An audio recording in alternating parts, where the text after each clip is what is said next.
Welcome back to Naruto Anime Review, special number 6. Now, I did promise that I would review the Kakashi Light Novel, but I kind of figured I would wait a little bit on that one. But these two, I'm going to talk about the last two films released, last two Naruto films released for the franchise. And of course, the last two films released from Studio Parrot, the production company that makes the Naruto and Boruto anime series. Of course, they also made Bleach, they made the two Yu Yu Hakusho films, and a bunch of other stuff. Though they're also responsible for the, well, I've heard, very bad Tokyo Ghoul anime series. Okay, now the reason I'm talking about these films now because these films are basically relevant to the Boruto anime series. But this is Naruto anime review, and these films were released via Naruto, not Boruto, though the second film kind of related to it. Okay. Now this film, Edgar and I have done a review of this, but apparently audio didn't work too well, and I've asked a couple times when he's playing it. He hasn't. He's kind of busy right now, so I kind of figured, I'm going to do my own review of this. If he wants to do another crossover review with me, that's fine.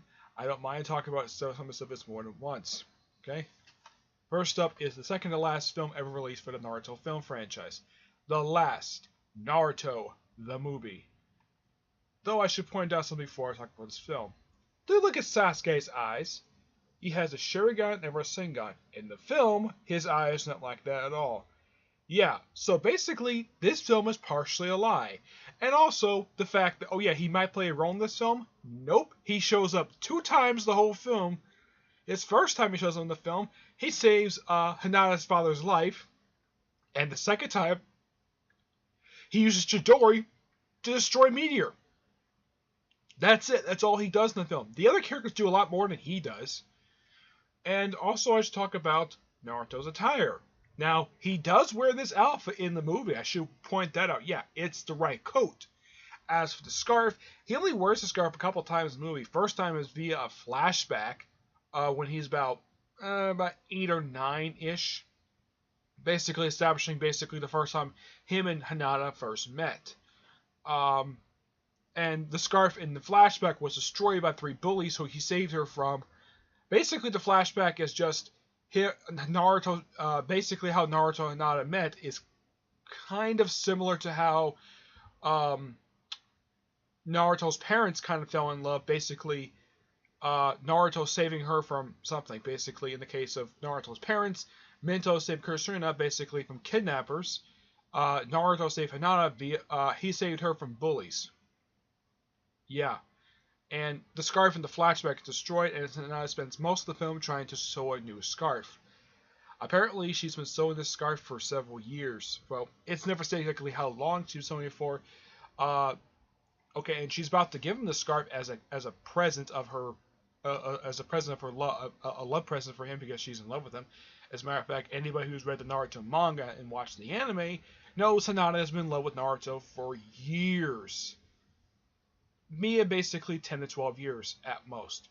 Now, according to the way the synopsis of the present day stuff of the film goes, this film was set 2 years after the end of the Fourth Great Ninja War. Basically, if you watch the anime, it's between seasons 20 and 21. Good point to set it off. And the animation film is gorgeous. Absolutely gorgeous. I've also something interesting to know about the sub actor who voices Hinata in the sub. Now, in the dub, it's 70 Steve.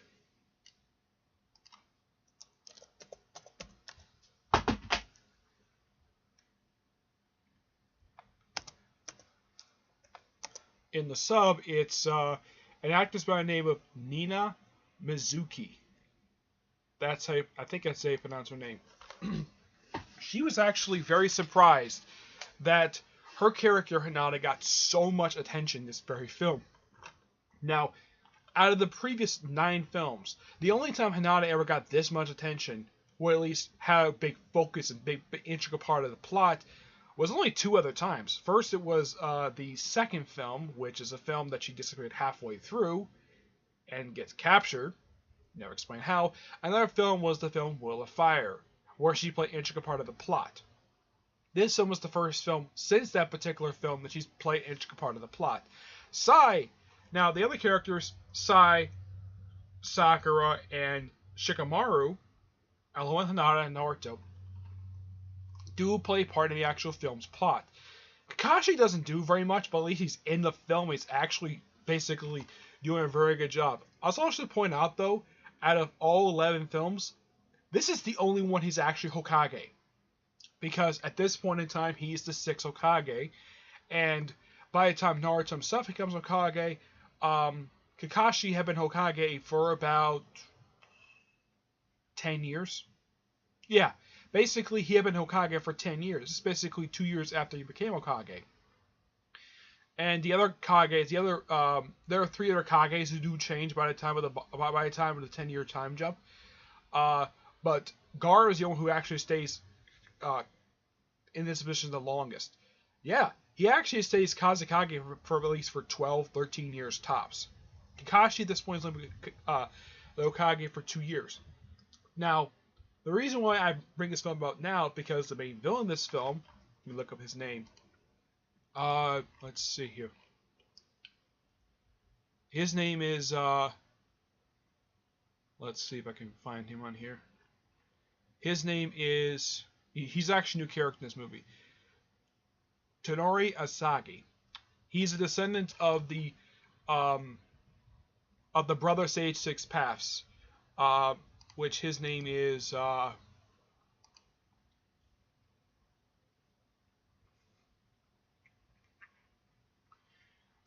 Hamamura. Yeah. Basically, in the film, it's brought up the fact that Hamamura basically is the founder of the Shinobi of the Moon. Yeah, there's actually a Shinobi, there's actually a clan of ninja living on the frickin' moon.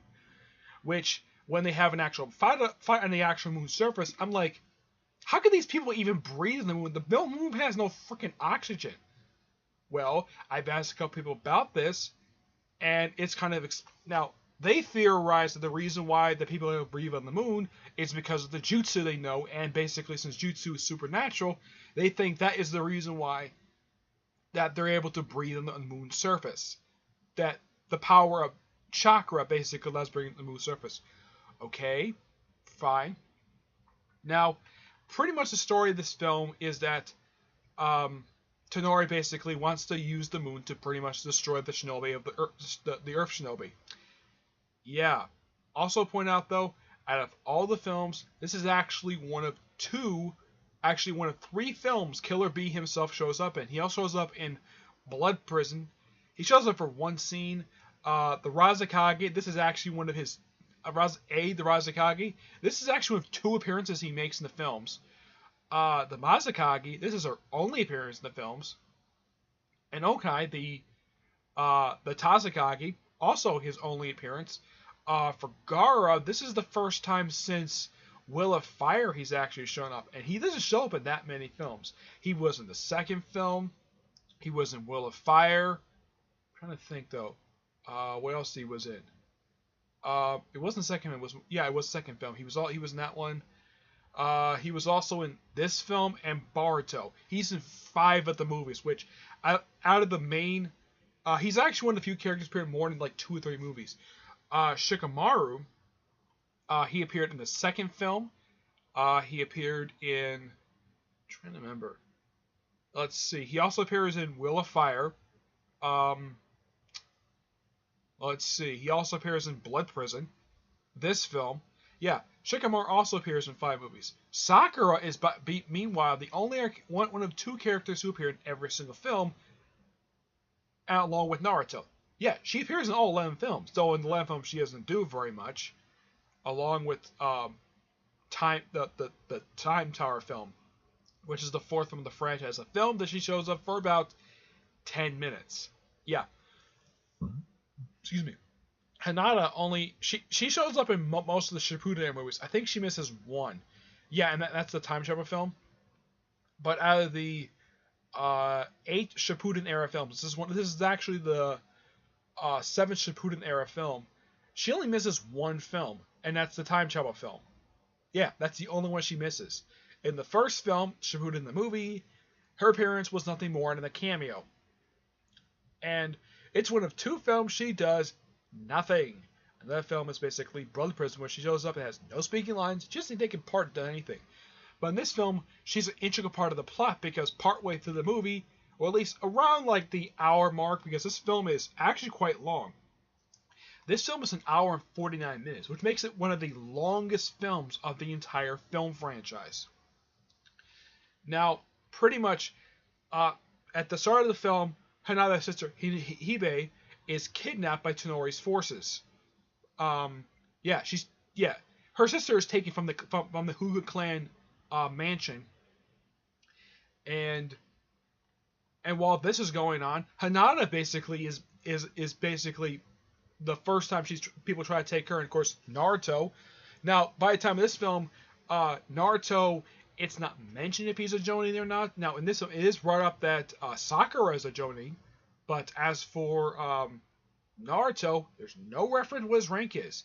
Heck, it's not even brought up if he's even Genin anymore. He could be a Jonin, but it's never brought up. He's called Senpai several times at the beginning of the movie. Heck, there's one character, when I look at her, I thought she looked like Missouri from the Sand Village. I'm like, what the heck are you doing here? You're a sand ninja. What are you doing in the Leaf Village?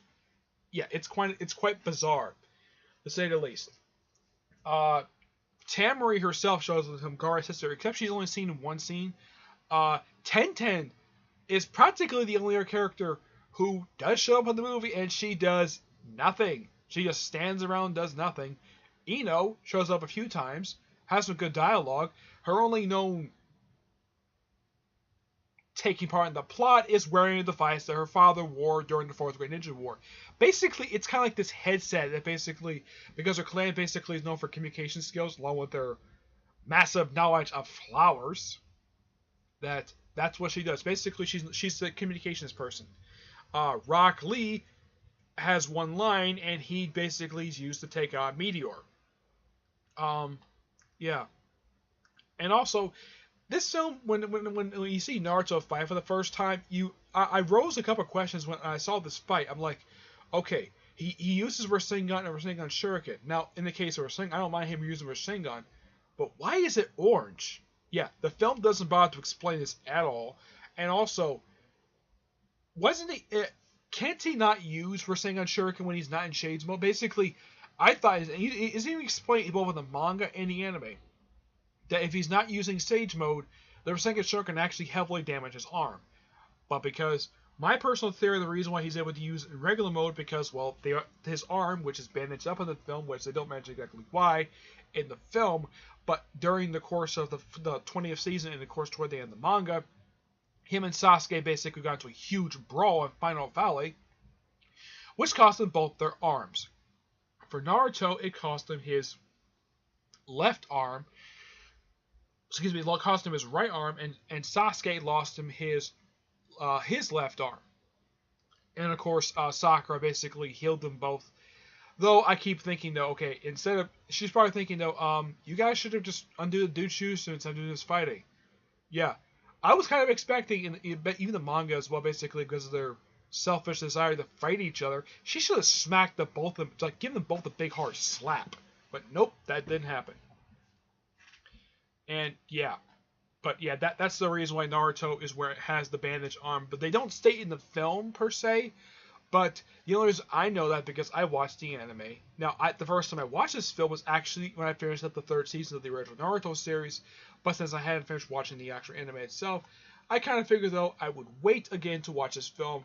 I would watch the film after I finished up Naruto season 20. That took me like a month before I got a chance to do it. Yes, I actually got this film for like $15 from Walmart. And I actually did not regret buying this because I really wanted this film because I really enjoyed it. It's an awesome film. What else?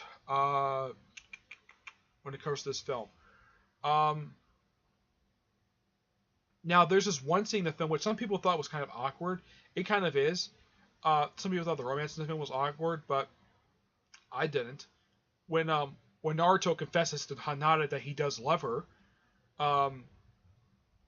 it really brings up the fact that Hanada feel that if you look at her eyes, look at her like if you study her face really close, she's like very happy the fact Naruto feels the same way that she does about him. Though of course this leads into basically Tonori showing up, spoiling the moment, and trying to basically just taking her. And simply put, basically puts Naruto in a 3-day depression when this happens. And One of the film's basically strong points, along with the romance, is the character stuff. It is so good. The the chemistry between Naruto and Hinata in this film is so great. Um, it's one of the high points, both in the dub and the sub. Basically, even the dub keeps his chemistry so well in the film.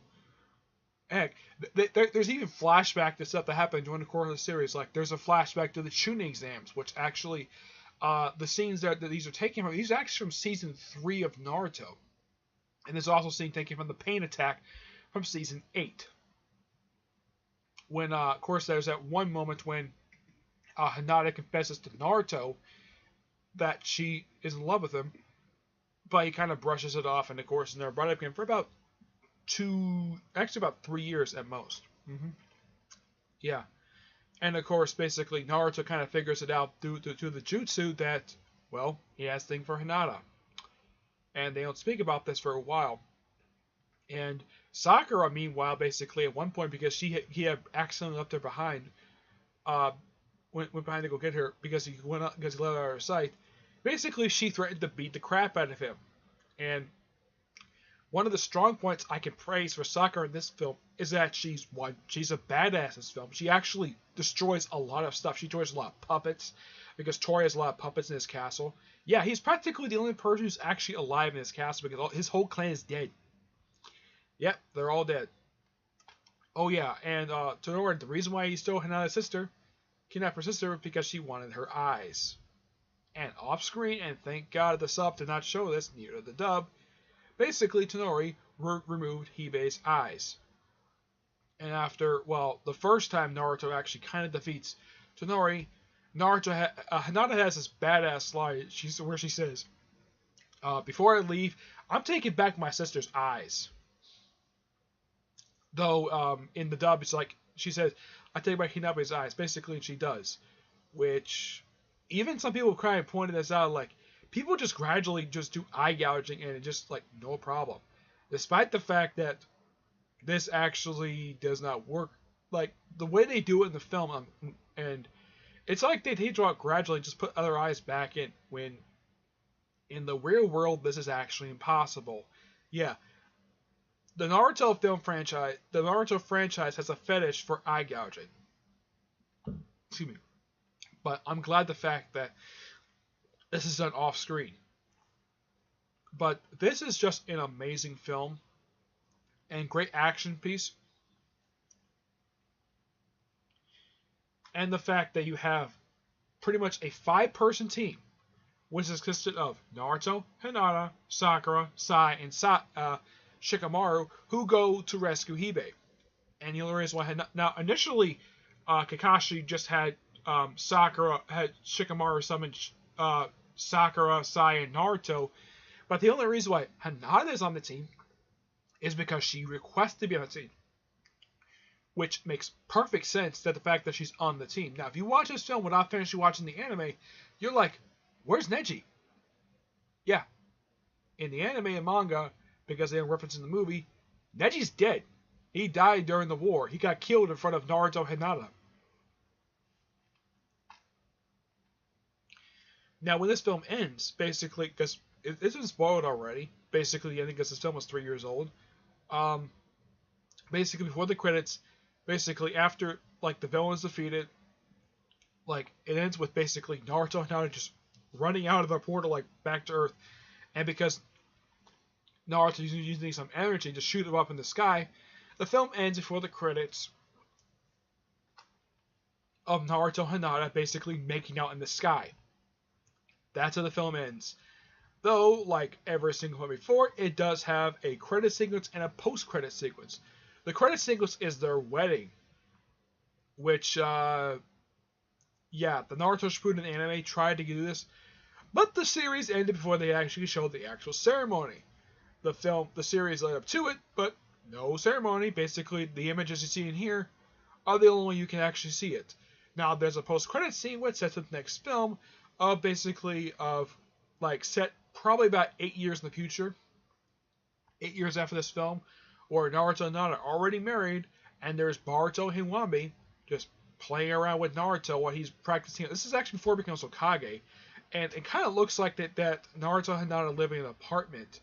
That's what it kind of looks like, but when it comes to the ending, though, by the time the Boruto film, and of course the Boruto series, they're living in an actual house. Now, my big question is, who gave them the house? Like, how did they get it? Like, I get the fact maybe they probably got the house via a wedding present. Now, there's probably one or two people who probably gave them the house as a wedding present. It was probably Hinata's father, Lord Heshi, or probably was Kakashi. Who knows? But this film is awesome. I highly recommend people who are fans of Naruto. Despite the fact some people may not have liked it, that Naruto ended up with Hinata in the epilogue. Like, oh yeah, maybe he should end up with Sakura. No, that relationship. And a friend of mine, Jeremy, basically agrees. Yeah, a relationship between Naruto and Sakura would make absolutely no sense. Between Naruto and Hinata, that makes perfect sense because one thing, Sakura basically likes to lose. She has a short temper. And Naruto marrying a woman basically who has a short temper would make absolutely no sense. Heck, I even heard there's actually a fanfic character who's sort of a combination of Naruto and Sakura. And I've never seen it, but all because they don't like Boruto. Yeah, this film was great. I give this film a 9.5 out of 10. It's awesome. Next up is the film that sparked the current anime series, Boruto, Naruto the movie. And I should also point out, though, this is the last film Studio Parrot ever put out. And this film came out only 2 years ago. Now, also, see his back picture here of Boruto holding up a giant wrench? Yeah, he does not do that the whole film. And these are the characters who are basically children of the characters of the previous generation. We have Sadara, who's the daughter of Sasuke and Sakura, the main character Boruto, the son of Naruto and Hinata. We have Shikamaru. His parents are actually Shikadai. Yeah, Shikadai, who's the son of Shikamaru and Tamari. We have Inojin. That's him right there. This guy here. He's the son of Sai and Ino.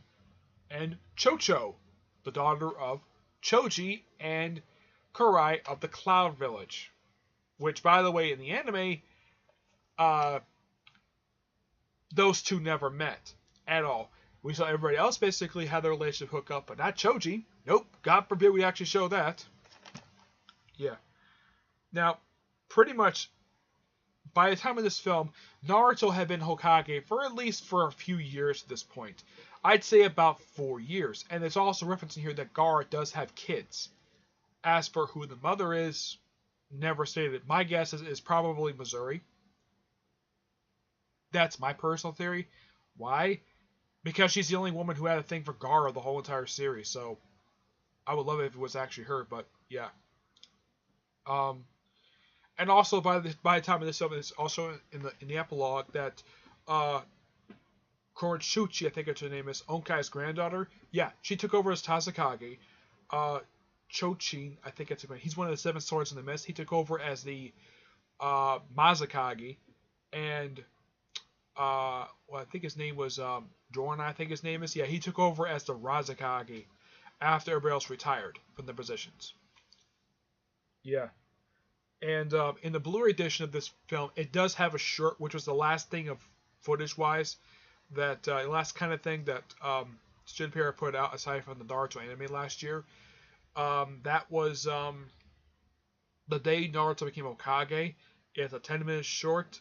It's really funny, and it's actually the only one of the short that's actually canon, because it was later adapted into an actual one-shot manga. And there's also a couple other things that took place before this film. There's also Road to Boruto, where it's just Boruto, Sadara, and Mitsuke undergoing the bell training mission, which is done by Konohamaru, who is their sensei. As for who is Shikadai, Inojin, and Chocho sensei, this is Mitsuke, the son of Orochimaru. Yeah, of course, that fact is never revealed until the post-credits scene. Why am I spoiling that? Well, the film was 2 years old, and hopefully everybody's seen it by now, but it is a great movie. The actual villain himself, who's the main villain in this film, let's see, what is his name? Excuse me. Let's see. Also, I gotta point out, though, that Tonori, who is the main villain of this film. He's shown up 3 times in the series so far. He made his recent appearance in not this week's episode, but actually it was actually last week's episode of Boruto, along with the main villains of this film, which basically sets it up. Now, the main villains of this film are... Let's see if we can find them here. Their names are Mabasaki and Kanoshi. Yeah, these two are the main villains of this particular film, and they also recently appeared in last week's episode. As a matter of fact, the ending of the episode kind of set up this very film. Oh yeah, we're departing for we're going to they're actually distant relatives of the actual main villain of the franchise, which is, people think, oh yeah, it's Mandor. Nope, it's actually, if I can find her name here, Kogia, the mother of the Sage Six Paths. As a matter of fact, she's actually referenced in the dub, because the sub, they don't reference her by name. It always says you know who. In the dub, they actually kind of fixed that by saying, oh yeah, it's Kogia. The reason why the dub people did, I think they did that because probably not people watch the series, so they say her name and they have a pretty good idea who people are talking about. Now, I should just point out though, Sasuke does play a role in this very film, which is great, the fact he does. Now, pretty much the main gist of this film, the main, let's say, theme of this film is the troubled relationship, father-son relationships between Naruto and Boruto. As a matter of fact, the film has a great focus on both of them, the whole film, which is great. Now, when this film first came out, people had no idea, like, what's up with these characters, like, and how in the world they're related. It's like, they're just all in your face. You know, the Boruto anime just kind of fixes and sort of develops these characters. The reason why I think this film is a bit overlooked in a way, now, the Boruto character, one person criticized, I think his name was Ren. He thinks that these kids are just carbon copies of their parents. Not exactly, no. Boruto is nothing like Naruto, because Boruto is not much of an idiot when Naruto was a kid. And Sakura is nothing like either Sasuke or, well, she's a little bit like Sasuke, but she's not like as cold-hearted as he is. Chocho is a little bit like her father. Some of these characters are like their fathers, but not complete carbon copies. Oh, speaking of Chocho's father, Choji makes a cameo in a grocery store. That's it. Yeah, he also showed up in the previous film, the last, where he does nothing. Absolutely nothing. Now, Ino and Tamari, they do show up in the movie. In cameos as well. I'm not kidding about that. Ino, Tamari, and Choji, their parents are non-speaking cameos. Sakura, who actually appears in a good chunk of the movie, despite not getting much to do, she at least shows up in the movie. Oh yeah, and she still dresses the same as when she was younger. She still loves showing off her belly button. Yeah, she actually has an outfit that shows up a little bit of her belly button. And she still dresses the same. My friend Edgar agrees with me the fact that her daughter Sadara does dress a lot like her. Though in the epilogue she's wearing a uniform for some reason. Yeah, she's not wearing this attire. No explanation for that at all. Yeah. But simply put, the only reason why the two main villains are here to village, just take Naruto because they want to sort of complete the mission Kogia started out, whatever mission that was, because I don't think even Kishimoto bothered to explain much about the character anyways. Simply put, the main villains are her descendants, or at least distant relatives of hers. And they're even asking, like, where's the Divine Tree? Why couldn't one of the characters say, excuse me, you're asking about the Divine Tree? Yeah, we destroyed that during our last great ninja war. So, what are you guys doing here? Yeah. And they pretty much nearly destroyed the tuning exams. Now, they actually changed the tuning exams a little bit in a way. The first round is still a questionnaire, though it's only one question. Instead of being a written test like it was shown in the original tuning exam shown in the Naruto anime, and the filler season 19, where in the original tuning exam that was shown, it was 10 questions, and the second one that was shown on screen, It was 3 questions. This one was only 1, and you had to stand on top of these trampolines with basically people falling into ink. Okay. The second round, instead of being, let's say, a run through whatever to get scrolls, it's capture the flag. Yep, that's second round. You have to basically protect the flag. Oh yeah, and Boruto uses this ninja tool, which actually Naruto himself deems illegal in the tuning exams. Now Boruto does not use this during the first round per se. He does use it like once during the second. He uses it several times the third round. The third round is the same as it was during the original tuning exams, one-on-one battles. Okay, yeah, and unlike during the first one where it was revealed later that Shikamaru was promoted to Chonin, and the second one where pretty much everybody, all the characters all the main characters who were involved in that tournament from the Hidden Elite Village, they all got promotions. Well, everybody except for Neji was promoted to Chonin, and of course Neji was promoted to Jonin. This one, nope, nobody got. It was never brought up exactly who was promoted at all. Oh yeah, and there's a couple times his panda bear shows up, because the first time we see Boruto, he's chasing a panda bear. No, seriously, that's what he does. And also Konohamaru is the first one who shows up. He's the one who introduces the ninja tool. And he uses Rasengan from it, which makes no sense that he would use ninja to make Rasengan, because he was taught Rasengan by Naruto himself. As a matter of fact, actual Rasengan users, there is only 4 people in the Naruto universe who know Rasengan. Minto, Naruto, Jiraiya, and Boruto. That's it. Also, during the course of the film, Boruto becomes Sasuke's apprentice, because he asked him to, and he said he would agree to if he could show him Rasengan. Though he shows a weak one, but he wasn't impressed by it, but he agreed to. Though later on he does try to cheat his way by showing off a perfect Rasengan, despite the fact he's using a ninja tool. And of course, Naruto, when he finds out that Boruto used a ninja tool during the ninja exams, he takes away his ninja band and says, "Oh yeah, you're no longer a ninja." I'm like, okay. Yeah, and that's like right after that, that's when the 2 villains show up. And they pretty much nearly wreck the Chunin Exam Stadium. Yeah, they nearly wreck it. If it had been for people like Gaara, Konkaru, if it hadn't been for the main characters of the previous generation, everybody would have been killed. Like, there's this one really awesome moment where anybody who knows Sakura, whenever she throws her super strength punches, she basically sort of screams like, ah! She just smashes it. And of course, Gar uses his sand to protect people. Conqueror uses his string jutsu thing that he uses to control puppets to pull people away. Everybody gets a chance to do something. Oh, also, during the exams, Tenten is an examiner. She's a proctor of the tuning exams of the 3rd round. Rock Lee is also actually she's a proctor in the 2nd round. Rock Lee is actually a proctor during the 2nd one, the 3rd one. Also, Rock Lee's son participates. Rock Lee's son mentally just show up in the tuning exams.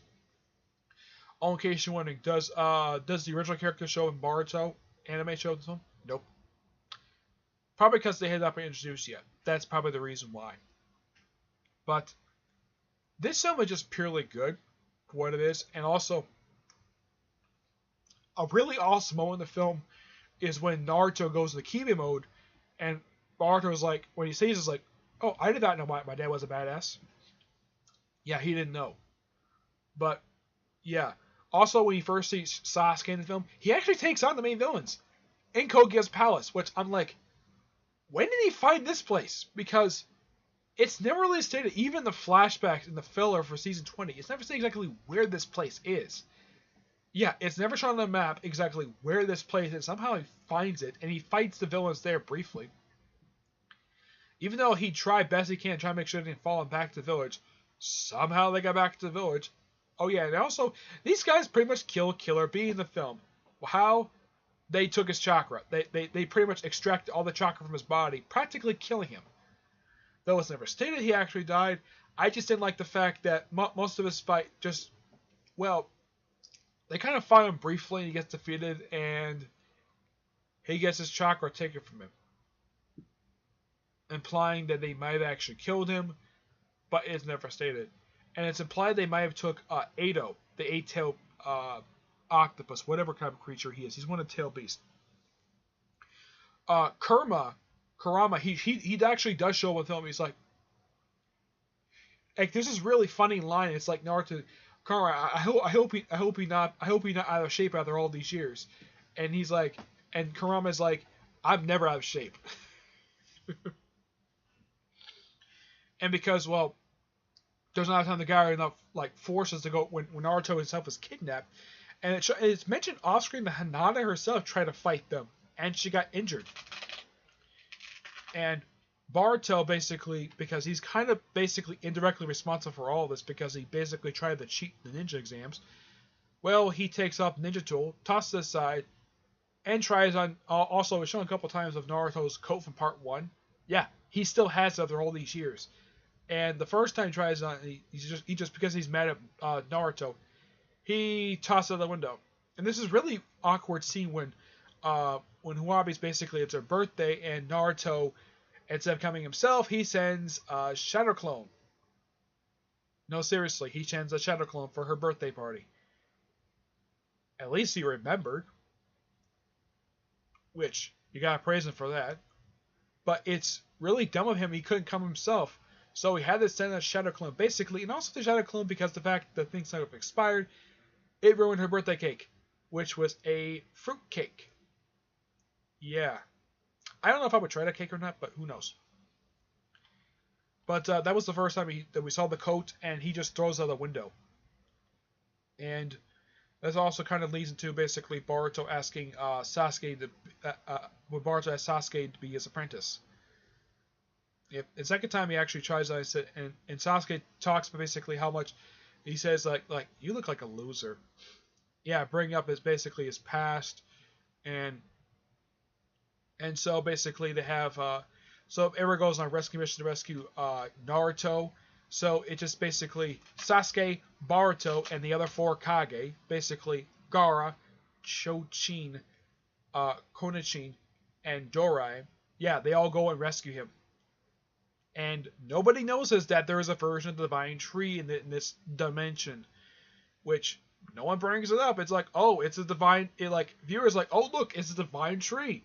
Those are everybody who actually seen the anime, read the manga. Yeah, that's the freaking Divine Tree, and no one brings up the fact that why it's even there. And of course, everybody succeeds at it, sees it defeating the villains. Though it's kind of revealed in the manga what happens afterwards, where apparently Boruto is left with a curse. Somehow, it's never explained why. Oh, and by the way, the first 11 chapters are an adaptation of this film. No idea why they decided to do that for the Boruto manga, but okay, fine. Now, for me personally, I thought this was a great film, and it's during the post-credit scene that basically Misuke reveals that his father is Orochimaru. Now, Sadara knows who Orochimaru is. Boruto, his last line is, who the hell is Orochimaru? That's literally his line in the film. But yeah, this film was great. I never felt disappointed about the film. I've seen this film both in dub and sub, and it's just really, really good. I give this film actually a 9 out of 10. It is a great movie nonetheless.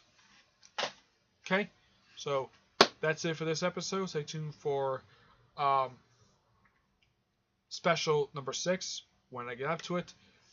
When I get up to reading the Kakashi light novel. But I kind of figured though, because I had promised to do these two movies in a special, why not do it now? Okay? But until then, I will see you there. Bye.